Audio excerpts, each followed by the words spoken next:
Hello and hello. Welcome everyone to the stream. We are Friday night writing. We are working on our urban fantasy mystery series. And actually, we're going to be focusing this week on book one. So, Return to Sender. My name is Angie, and we were going to play in Novel Crafter today. What a week it has been. I believe we got some new amazing things from Gemini. So Google this week. We also got a new version of Claude in today as well. Or sorry, that was yesterday. Antonio, I thought you had stuff you had to do in the morning. So why are you up at midnight, buddy? Master Tamari, hello, hello. Excuse me. It has been a incredibly long week, but yeah, absolutely. We got Claude 4 Opus, excuse me, and Claude 4 Sonnet as well. So we're gonna play with those tonight as while we're doing our stuff too. But let's go ahead. Let me give a quick recap of our project so far. While we give everyone a chance to get in and get settled. Life, yeah, absolutely. So we are working on we were supposed to be working on a novel inspired by the Dresden Files by Jim Butcher. We decided to make our lives more difficult, and we are now at a 5 book series. Um, that was not the plan at all, but that's where we are. We have worked together to put together an amazing world that I maybe not this week, maybe next week, I'll be able to put everything together that we have so far into a document. That way, you guys can start uh, bringing it into your own worlds as well, as kind of a sample codex, or sorry, a series sample codex. And that way, you can, add your own different groups if you want to play with the vampires like me. Absolutely have at it. But yeah, let's look at what we did last week. Down here to the 16th. So last week, I actually did. Here, we'll open it up. Here we are. So we have the 5 book series, and then we have the plot lines. So we've got the A story, the B story, and the C story. So the A story is actually, um, I think it's actually on the previous week. Here we go. So that is Charlie's transformation and the identity journey. So Charlie is our protagonist. We've also got a B story, which is a self contained mystery, and there's one of those per book. C story is our ley line conspiracy. So there is a bad guy who's tapping into the ley lines and trying to take power for themselves. And so that is actually our C story. And then we have 4 subplots. So we're going to have a slow burn romance between Charlie and Kingston. We're going to see her begin to adapt to her supernatural existence. So, drinking blood, now I have superpowers, that kind of thing. As well as the, not just like the physical changes, but like the emotional ones as well. Not being able to be around her family, which I don't know, depending on if you like your family or not, that might be a good thing. And then we've also got the team dynamics as well. So, her team at the Dead Letter office, and how they go from a bunch of misfits into a found family. And then we've got the politics of the vampire corporation and the vampire world, and how she goes from someone who was never supposed to be a vampire, because basically you either have to be very rich, or you have to have something going for you to become a vampire in this world. She was never supposed to be a vampire. And I fully see her causing some changes in their world. So that is what we have here. So those are all the different stories. And so what I did was last week we took and not only did we look at some things from the most recent update to Novel Crafter, but we also took um, all of the different plot lines and uh, so we can actually see how all of them are connected here, and then created a synopsis, which is what is on here for this week. So here is our synopsis from last week. And so it covers a little bit of everything. And then we're going to actually turn this week into our pitch, our hook, and our premise for Return to Sender. We're also going to go through our codex. So again, we're working right now in the series codex, but we're getting ready to start working on book one. So that means we have to start thinking about book one. And I just realized I haven't looked at the chat in a few minutes. So, Antonio says he had a change of plans. Okay, awesome. Great to see you. Alicia, hello. Jonna, hello. Oh, yeah, bedtime routines. I'm so glad I have a teenager sometimes. Other times, not so much. Um, so, we are going to look at the codex entries, decide if they need to be available for the entire series and or which ones need to be updated or changed for book one. And then if we have time, because I do want to touch a little bit on Claude 4 Opus and Claude 4 Sonnet, we will also begin identifying the new characters, locations, and any kind of additional codex entries we're going to need for book one. So once we have all of the characters and locations in there, we can actually come up with our scene list. And then once we have the scene list, we can start writing. So I know everyone's excited to get that going. I know I definitely am. Hard to believe this is week number 8. And I will remind you, next week for May 30th, I am taking the week off. So that will give everyone a chance to get caught up, and hopefully give me a chance to uh, gather everything that we've put together so far and make it available for you guys to be able to play with. So let's jump in unless anyone has any questions. Or if anyone wants to start the conversation talking about Claude 4, because I will say I did play with it a little bit yesterday. It behaved about how I expected it to behave. So, yeah, I'm going to take a drink of water, give you guys a chance to catch up.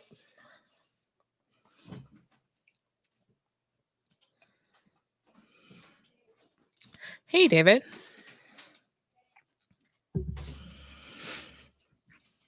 Okay, so we're gonna go ahead and dive in.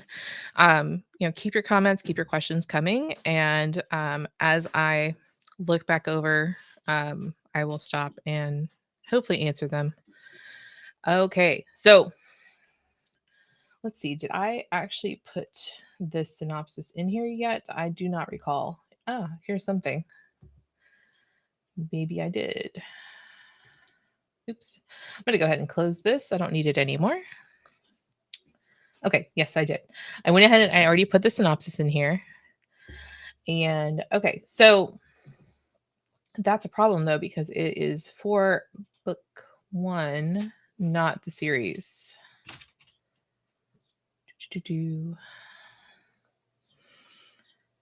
Okay, I don't think this is the book one.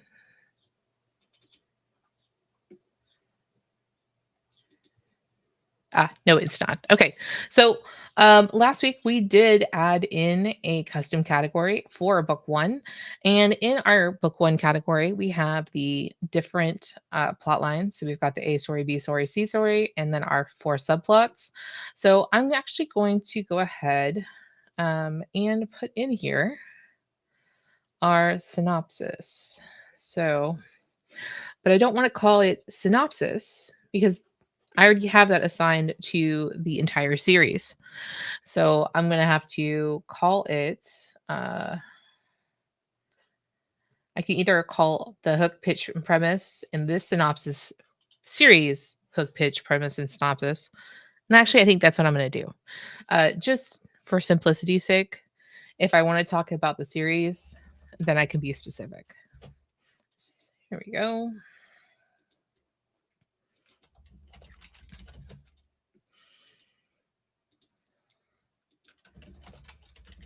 Because I typically, when I'm typing, I'm like hook, pitch, premise. And I don't want to be specific when I am in the chat. Okay, so here we go. And we'll go ahead and call this the series synopsis because this is one of the first things that I created is, what's going to happen in this story. So, okay, so let's come here to book number 1. I'm actually going to make this other. And let me grab all this. And we will pop it in there. So this is going to be our synopsis now, since we changed the other one to the series synopsis. And then I also can make this, if I wish to, I can also make it part of the series. What do I mean by that? So if I move this to series using this little button, this means that it will show up on all of the books whenever I have them created. So actually, let me show you this. So let me put this move to series. Now, if I come back here and I go return to sender, you'll see the synopsis is here too. And it says this entry is part of the Dead and Delivered series. So, but you know what? I'm probably going to add it in there manually because I don't want to confuse myself any more than I usually do. So let's go back here. And because I didn't apply the correct tag to it, it's actually way down here at the bottom because it is a other Codex entry. So if I come up here and I add book 1, now it should pop up here into book 1. Why it is not doing that, I'm not sure. That's odd. I wonder if it's because... Okay. Apparently it's making a liar out of me.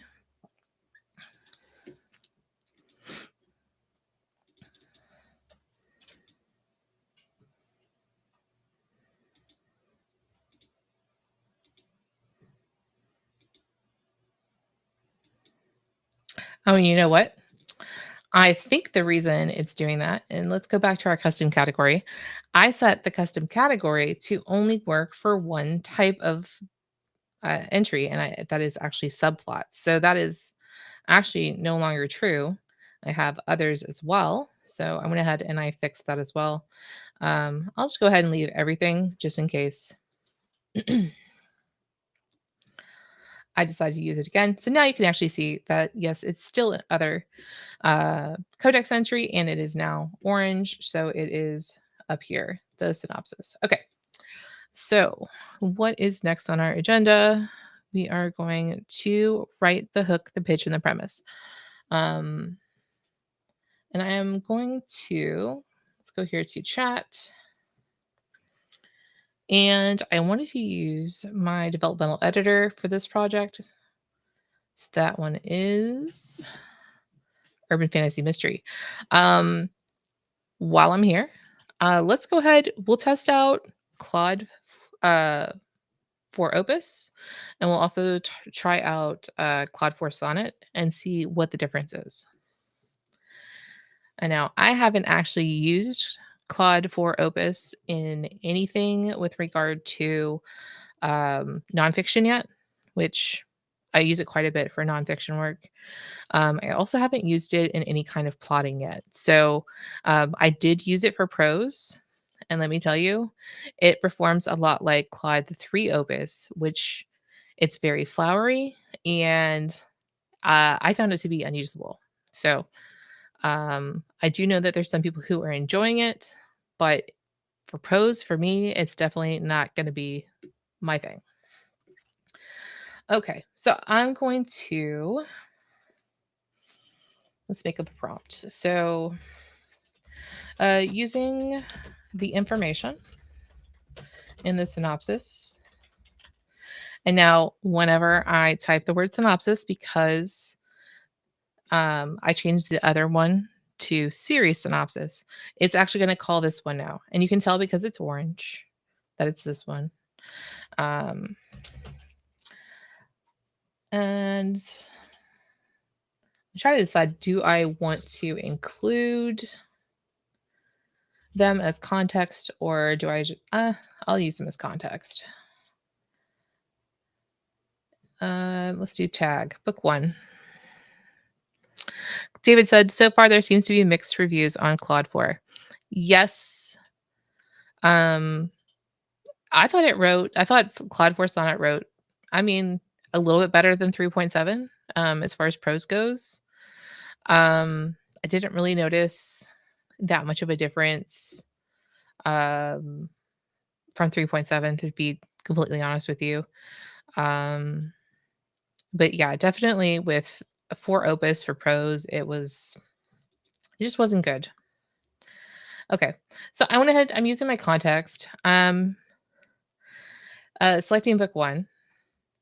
So that is actually going to pull everything in here. So all of this information is going to be in the context. So I don't actually have to call them all by name. So I can just actually say, please give me a hook, pitch, and a premise for book 1. Return to sender. Okay. And because I changed the hook, the pitch, and the premise to series hook, pitch, and premise, I can actually say that without calling those entries themselves. So it's another reason I wanted to do that. So because I do use those terms quite often. Okay. Let's go ahead and we will send this. And again, this is Opus 4, and we're going to turn around and do this again. And we will see how Sonnet 4 does.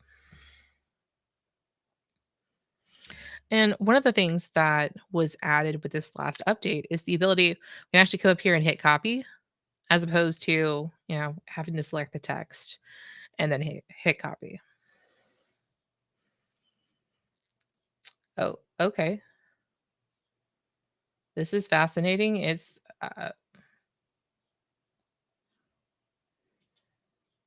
making shit up. Oh boy. Okay, so Hook.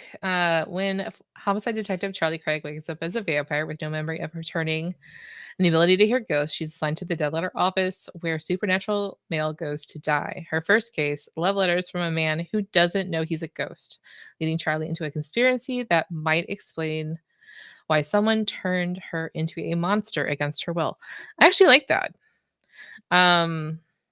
But it's when we get to this part here. It's an 85,000 word urban fantasy mystery that combines the bureaucratic supernatural humor of the Laundry Files, with the gritty detective work of the Dresden Files and workplace dynamics like Dead Like Me. Okay. I didn't realize it was an 85,000 word urban fantasy mystery, but okay. Um,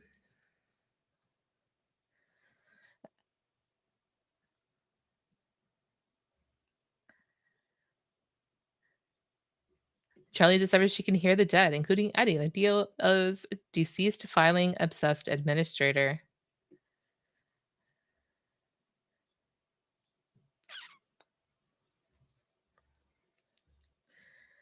Okay.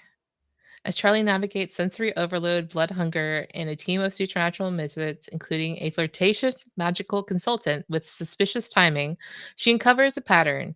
Someone is manipulating Cleveland's ley lines.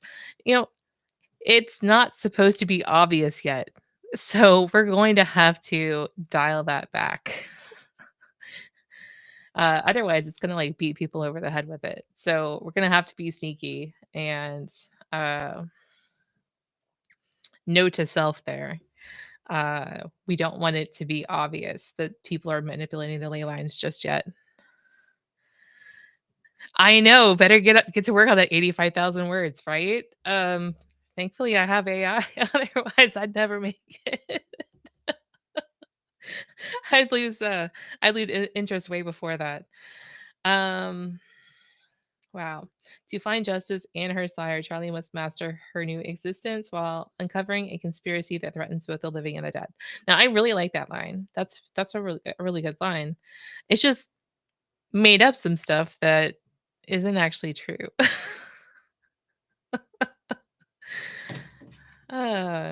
What if a homicide detective turned vampire against her will had to solve supernatural crimes while hunting down her own maker, struggling with a case about a ghost who doesn't know he's dead? Like, that's good.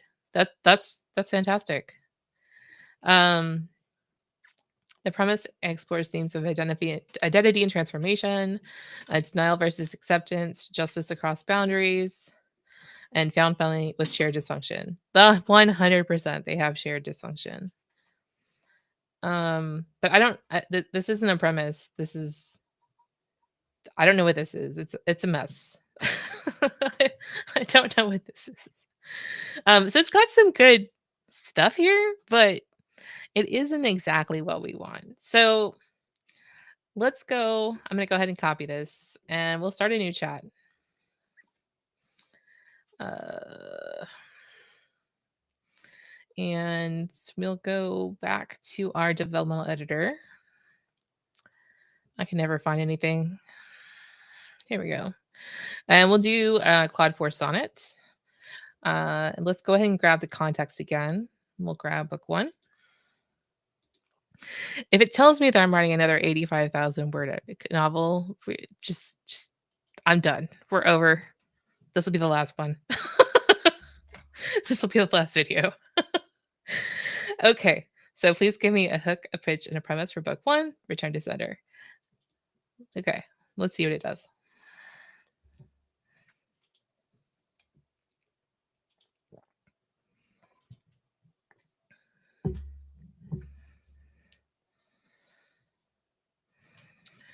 Okay, so we've got our hook. Former homicide detective Charlie Craig thought dying was the worst thing that could happen to her.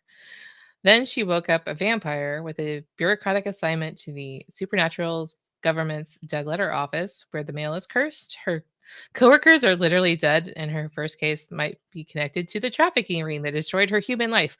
Well, wow. Yeah, all those things are correct. That's a bit harsh, but yeah, that is all true. Uh okay, well this one's not 85,000 words. It's a urban fantasy mystery series following Charlie Craig. Okay.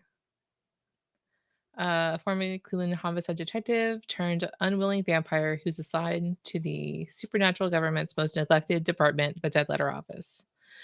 Think Revers of London meets the Dresden Files with the bureaucratic dysfunction of Good Omens. Okay. Yeah, I can kind of see that. I've seen it said pushing daisies a couple times, which I actually never saw that. I know my husband watched it, but I never saw it. Um, but yeah, I think he said it was pretty good.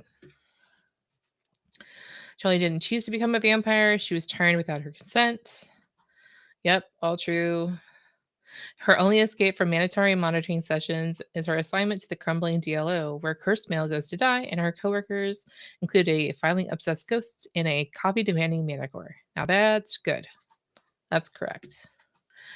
Oh, she discovers she can hear all ghosts thanks to her transformation. Yep. Her first case, love letters from a living man who's actually been dead for months, forces her to confront uncomfortable truths about denial and transformation while uncovering connections to a human trafficking case that stole her police career. It's actually not a human trafficking, it's actually supernatural trafficking.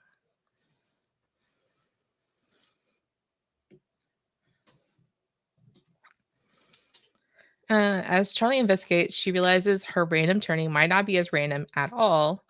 Someone is manipulating Cleveland's ley lines. Spirits are being bound to objects for unknown purposes, and vampire corporations are covering up magical disturbances.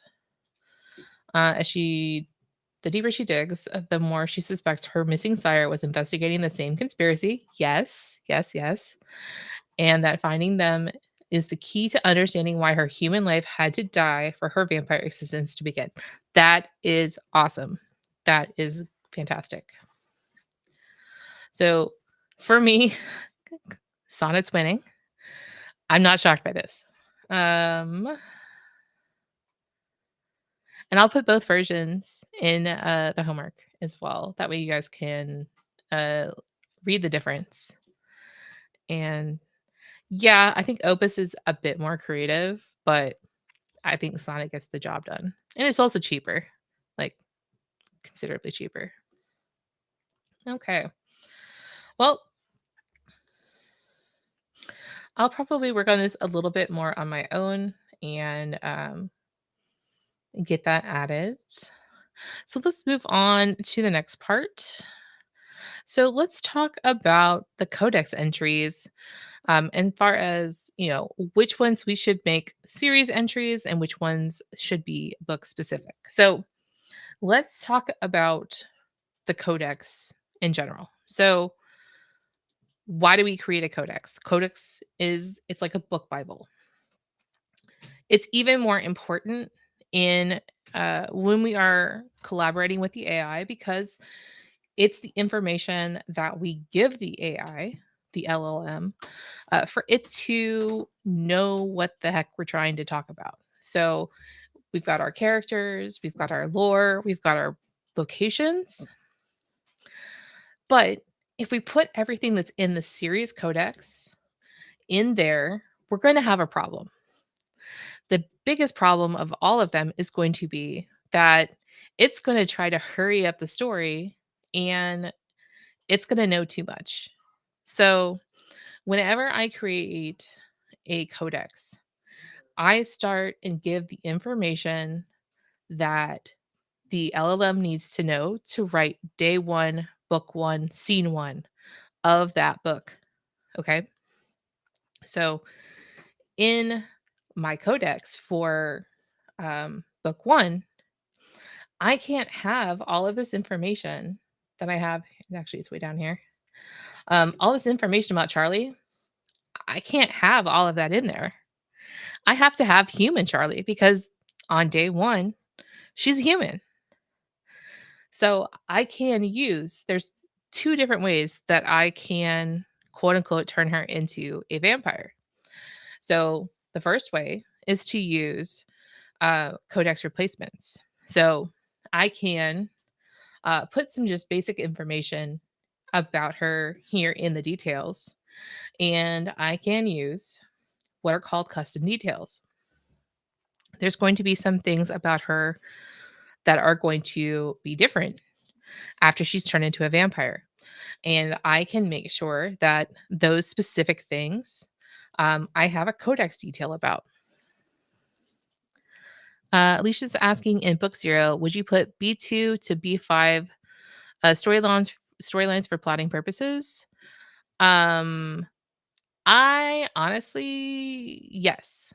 In book 0, 100%. And I'm actually not going to put them in there and I wouldn't put them in there until I had finished book 1 because there's a really high likelihood that something's going to change between the time that I get started with book 1 and I finish book 1.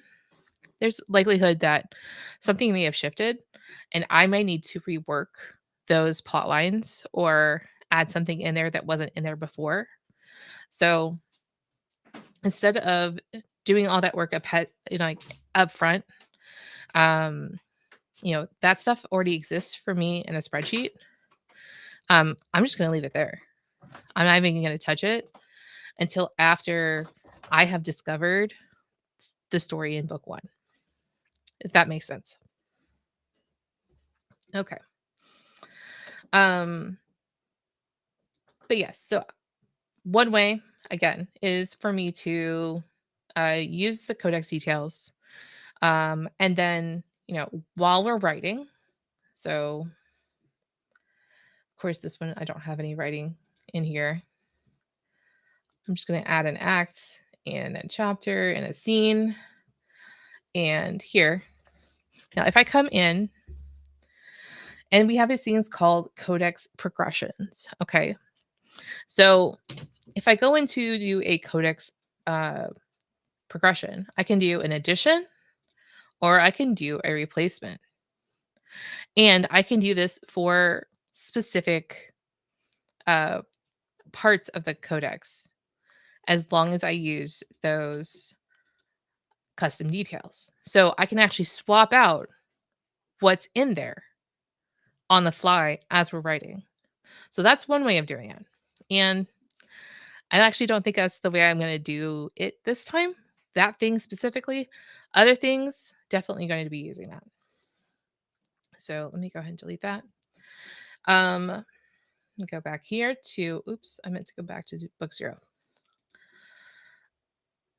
The other way that we can do this, and I've actually done this, I wrote a short story for Halloween last year. Not the one that I published a video on, but a different video, or I'm sorry, a different story. And my character actually turned into a supervillain. I was actually writing about myself and my family. And my husband turned into a superhero, and I turned into a supervillain. And so I actually had 2 separate characters for myself. I had one as me normal, and then I had one as me as the supervillain. So honestly, I think that's the route that I'm going to take. Is I'm going to build 2 separate um, characters that are Charlie. It'll be Charlie regular, Charlie vampire, and I think that's yeah, I'm pretty sure that's the route I'm going to take. But we will definitely still be using the codex details and then the additions and the replacements as well. Okay. So, yes, the reason we don't take and put everything into the series codex is going to be because not everyone is going to be what's here on day number 1. So, I'm definitely going to have to rewrite Charlie because in here she's actually a vampire psychic hybrid. Um and she doesn't know that on day 1. So I'm going to have to write her as a human. I'm going to have to write about her you know, how she's struggling with uh depression and whatnot from her uh investigation that she completed and that she's on psych leave. That's the kind of stuff that is actually going to have to go in there. Information about her family, um, and stuff like that.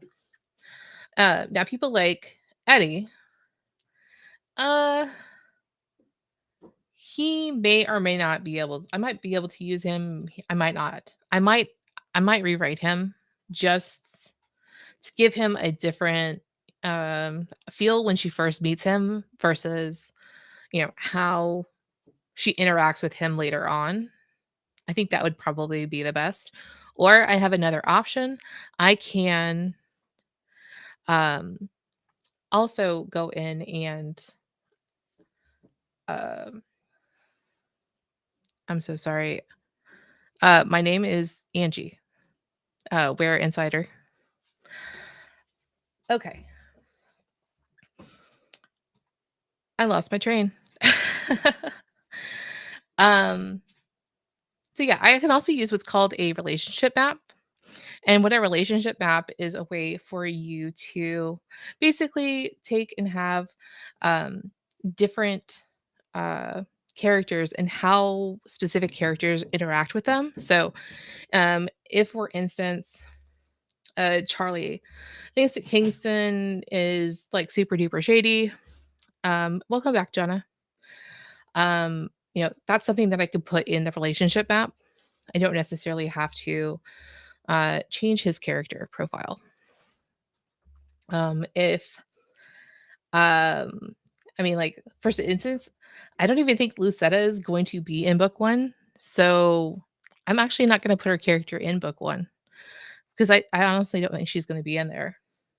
Veritas, 100% is going to be in there. And then you see this part relationship to Charlie. I can 100% that in my relationship map. Okay. Now the location. So Cleveland, Dead Letter Office.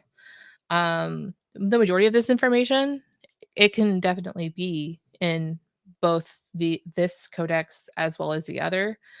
Um, I'll just have to comb through it and double check. See, the only thing I'm concerned about is the supernatural significance because at the beginning of the story, she doesn't know anything about the supernatural. So if I'm putting a bunch of stuff in there that has supernatural included, then it might confuse the LLM. So that's something to think about. Okay. Dead letter office, at the beginning of the story, she's not really involved with the dead letter office. So maybe that's something that I add a little bit later. Um, you can definitely start a story and have just a couple codex entries and then add to it. So again, that's another opportunity. Um, you can also come here and you can archive entries that are no longer applicable. So if I have Charlie Craig human and she turns into a vampire, then I can actually technically archive Charlie human because she's not a human anymore. That could get a little bit weird whenever you go in and do your editing, but for the writing purposes, it should be okay. Now, things such as the A story, the B story, all of these things, those can definitely go in there um, as they are.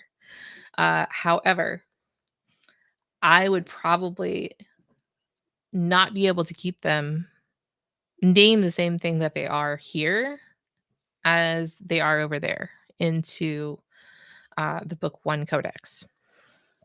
So that's definitely something that I'm probably going to have to hard copy over to the new codex. But species information, I don't really need it over in the codex just yet. I'm pretty happy with it where it is. And then individual people that I'm dealing with, I'll be able to um, create a new entry and make sure that their species information's in there.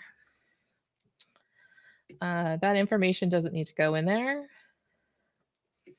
The lore systems, some of this information, absolutely. You definitely go ahead and put that. So let's see. Cost and limitations of magic. Let's definitely put that into the series.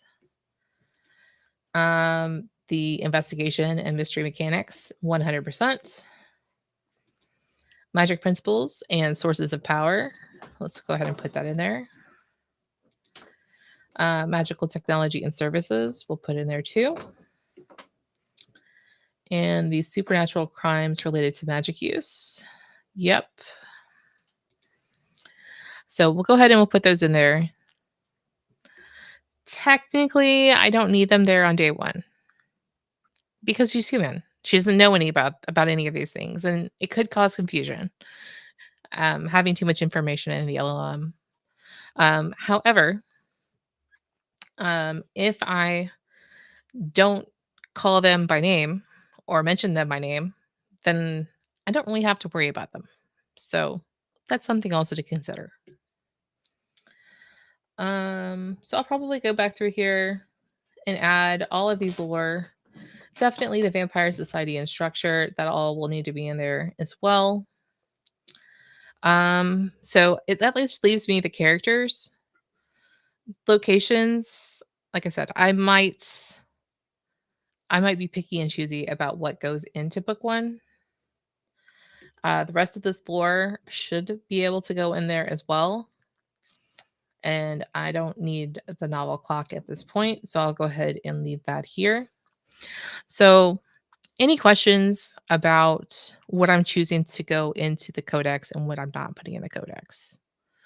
Or what I'm writing from scratch? I mean, there is no right way to create a codex. Um, it's more or less once you start writing, you kind of determine, hey, I'm either not getting things I need or I'm getting too much, and you just have to make kind of a call.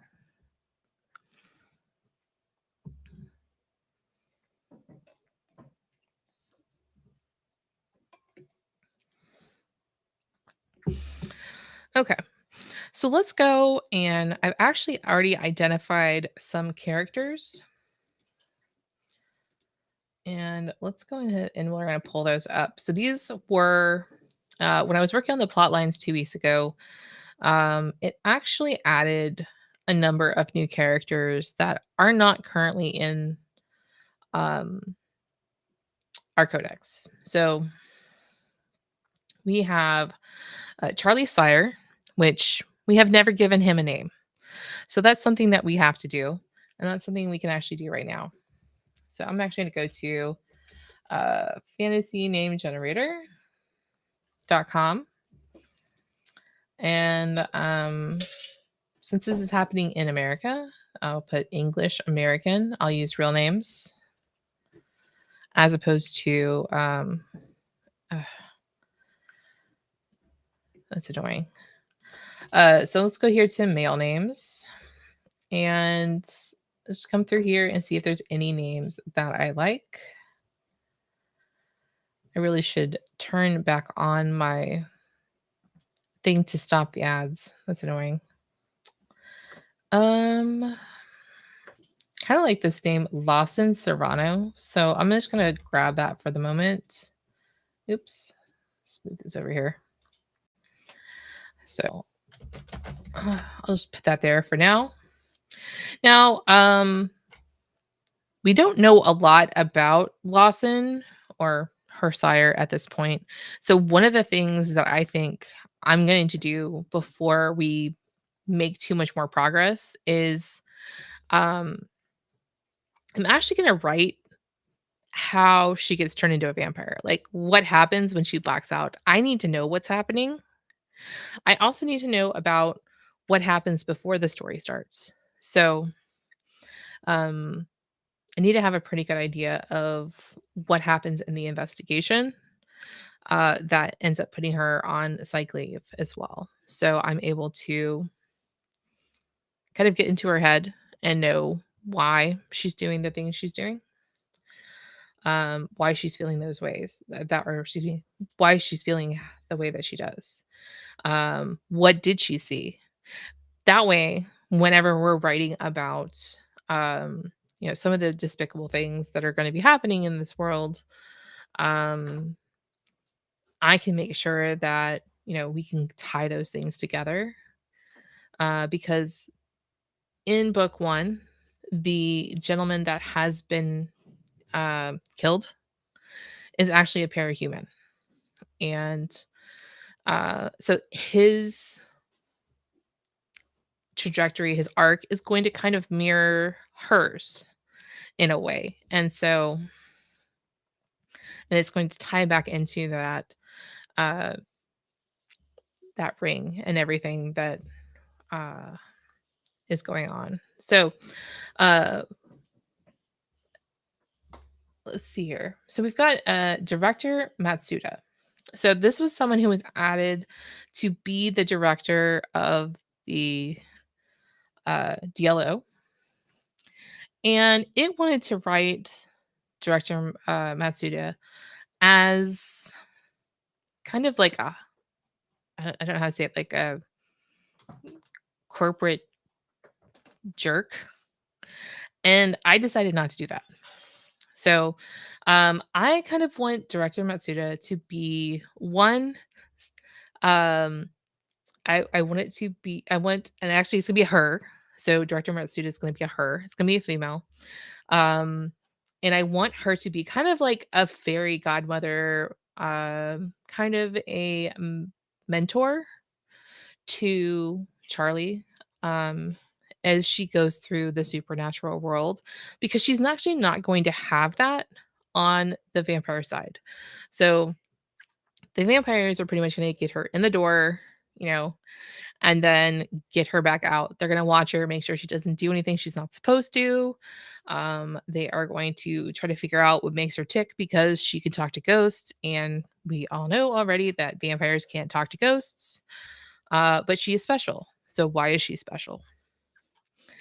Um, and I thought that she just needed someone that she could trust, and someone to kind of hold her hand since nobody else is. So that is actually going to be our director Matsuda.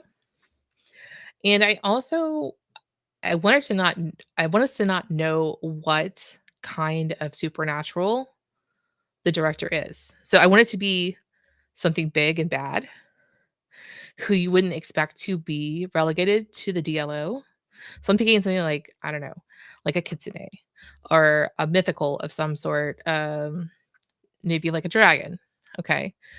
Someone who is, you know, a big freaking deal, but they stay in this position for a purpose. They have a reason for being here. And but yeah, I definitely want director Betsuda to be kind of that um confidant that Charlie needs because she can't really talk to anybody else. There's no one else in the story for her to talk to. So I think that she needs that in her life. So let's find a name for the director. And I was actually thinking Vera. I was just looking through here to see if there's anything else that kind of like Amira's nice. Okay, maybe we'll do that. Amira Matsuda. So what do you think the director should be? Like what kind of supernatural? I would like to see that in the comments. Let's Amira. We'll go with that.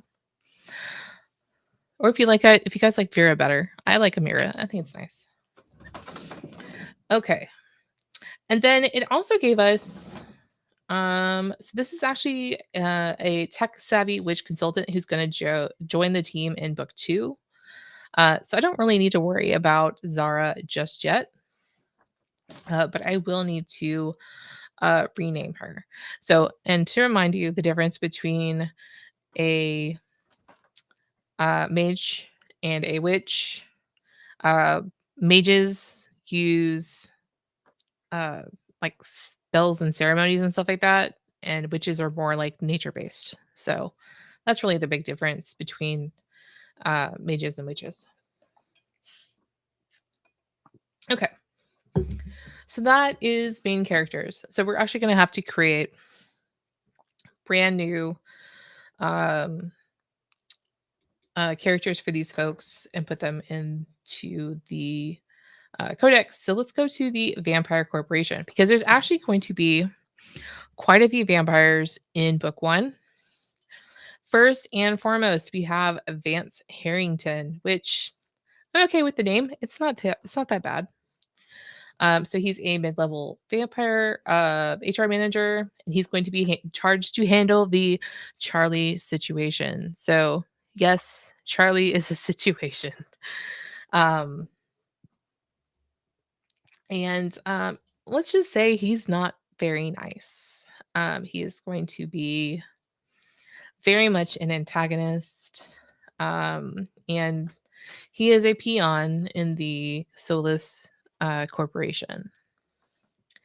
Now, coming down here, we've got Lillian Moore. I probably am going to change her name. But she's going to be one of our quote unquote doctors that's going to be poking at Charlie and trying to figure out why she's weird and or different. And then we've got the regional vampire director, who is Elias Winthrop. That's definitely going to change. Elias is actually a very AI name. I've seen it quite a bit.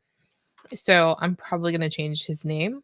But he doesn't appear until book 3. So he doesn't need to be... you don't really need to worry about him. And Marcus Chen. There is no more of a AI name other than shoot, what was the other Chen name? Uh, there's a female name that usually gets put with Chen as well. But Marcus Chen, he is a faction leader within the Vampire Corporation. Um, he will be getting a name change, definitely, 100%. Okay, so we definitely need to create Vance. We definitely need to create Lillian, because I'm pretty sure she shows up in book 1. These other 2, they can wait because we may not end up using them. I don't want to make a bunch of characters and then don't use them. Trust me, I've done that before. Okay. Jason Chen or Justin Chen is what you get a lot? Okay. Yeah, there's a female name too. I can't even... if Space was here, she would know exactly what I'm talking about. Okay. So, as far as the... Sarah Chen? Yeah, there you go. That's what it is. Sarah Chen, 100% it's just one of those names. So these other people from the Carmina Syndicate, we don't need them. They're not in book 1. So we don't need to worry about them.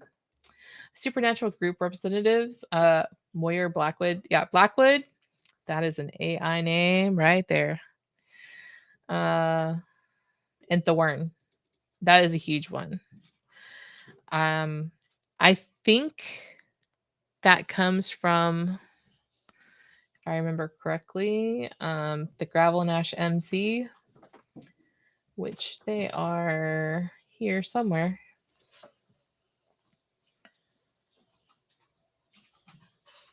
I don't recall if his name is in here or not. If it's not, then I will 100% change it. Yeah. So there's no one's name is in here.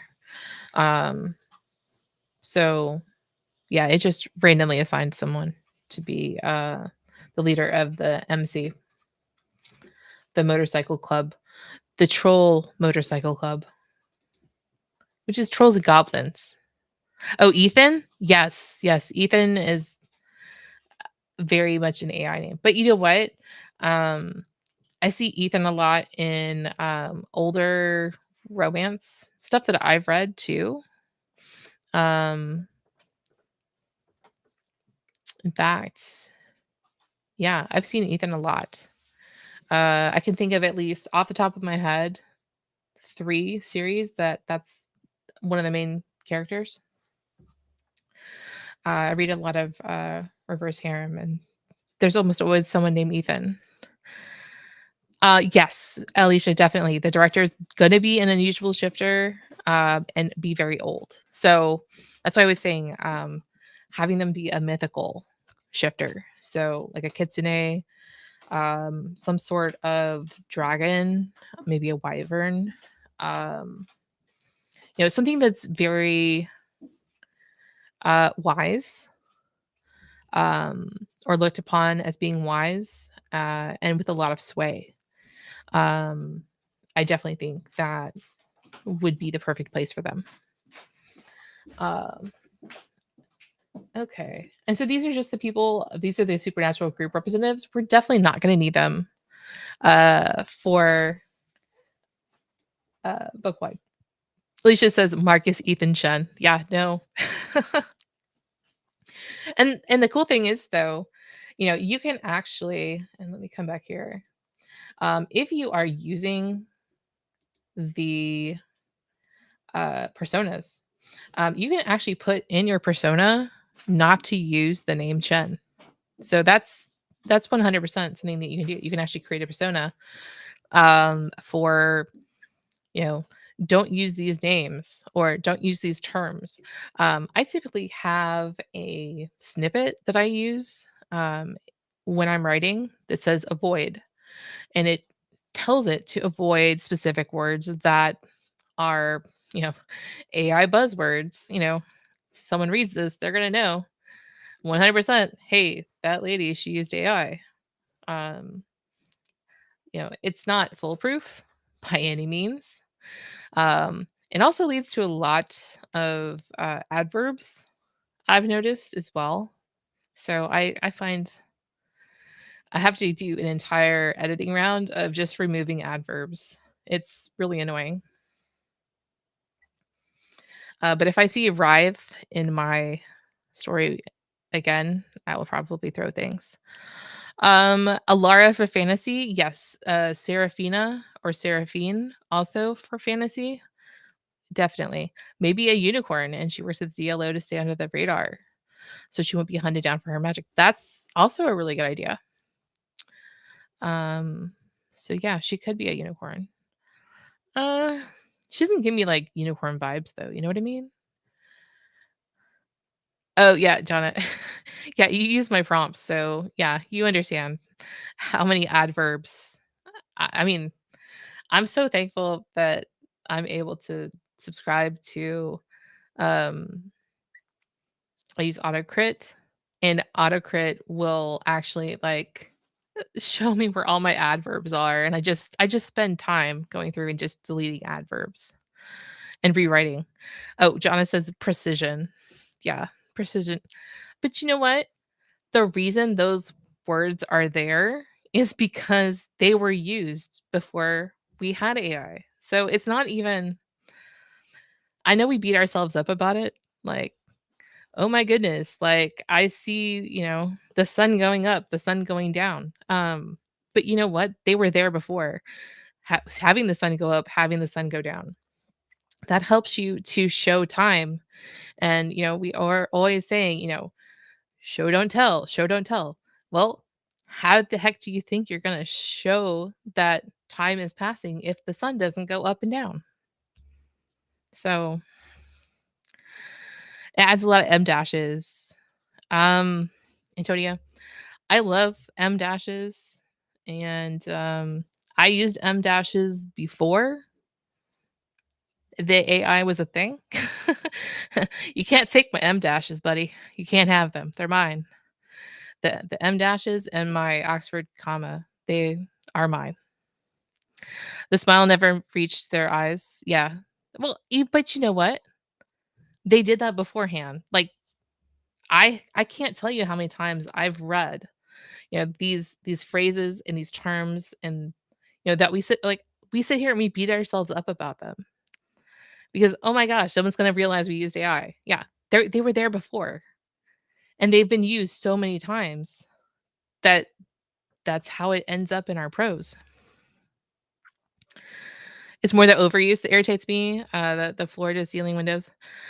Yeah, I mean, I can see what you're saying. With a lot of the, um, other programs that are out there, it doesn't it doesn't read what happened um in, like, the last scene. So there is the opportunity for it to repeat things, but that's why we edit. So you are the one who's in charge of what ends up on the page in the end. And yeah, um, you may have to edit out some things that you see a couple more times than you would like to. I was writing something the other day and it was telling me it was like something about a chocolate teapot, like as helpful as a chocolate teapot. And it like said it 3 or 4 times. And I was like, why? I've never heard that term, a chocolate teapot, or I was like, what the heck? But yeah, but it said it like in 3 different chapters, and I was like, that's not cool.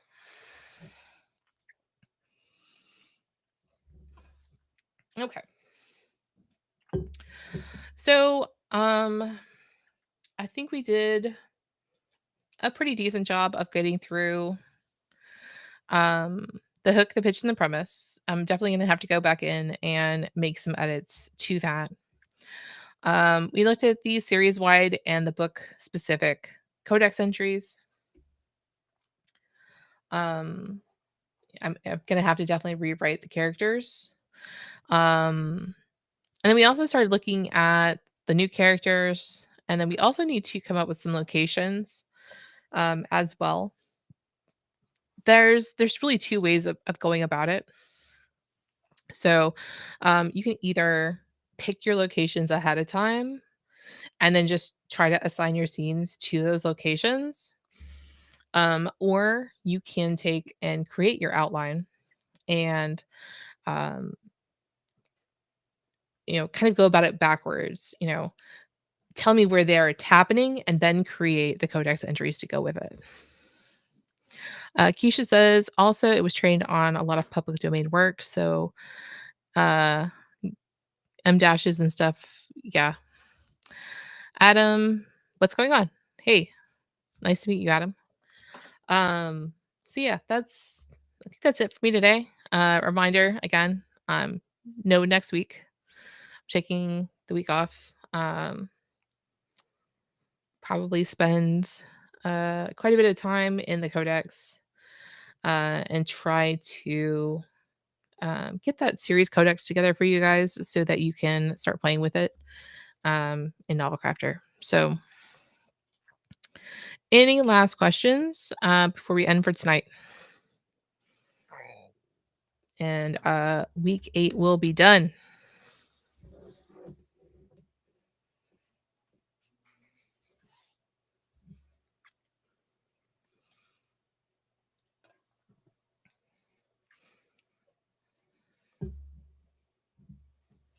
And I talked to someone earlier today. They're working on their vampire story. So they're also doing a vampire story, but they're using a different world. Pretty sure it's nice to meet you. Is it Zelia?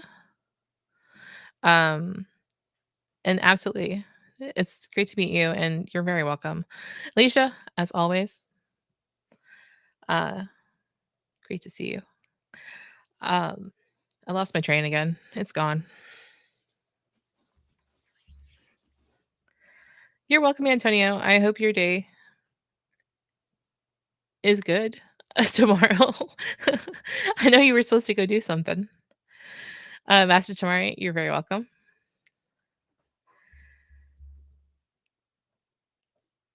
Yeah, absolutely, Keisha.